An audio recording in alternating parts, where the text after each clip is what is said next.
দীর্ঘদিন ধরে কৃত্রিম সূর্য তৈরির গবেষণা করছে চীন। এরই মধ্যে এক্সপেরিমেন্টাল অ্যাডভান্সড সুপার কন্ডাক্টিং টোকামাক নামের চুল্লি তৈরি করেছে চীন, যা কৃত্রিম সূর্য নামে পরিচিত।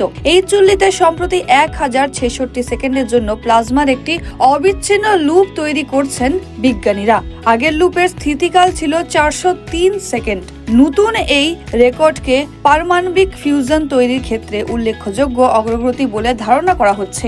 প্লাজমা ফিউশন ক্রিয়ার ক্ষেত্রে পদার্থের একটি উচ্চ শক্তির অবস্থা ইএসটি চুল্লি চুম্বকীয় আবদ্ধ অবস্থায় পদার্থ প্লাজমা তৈরির জন্য নকশা করা হয়েছে। চুল্লিতে কারিগরি উন্নয়নের জন্য দীর্ঘ সময়ের জন্য প্লাজমা পাওয়া যাচ্ছে। সম্প্রতি চুল্লিতে একটি উন্নত হিটিং সিস্টেম যুক্ত করা হয়েছে। Chinese academy of science and institute of plasma ফিজিক্সের পরিচালক সং ইউনোতাও এই পরীক্ষাকে ভবিষ্যতের ফিউশন পাওয়ার প্ল্যান্টের জন্য গুরুত্বপূর্ণ বলে বর্ণনা করেছেন।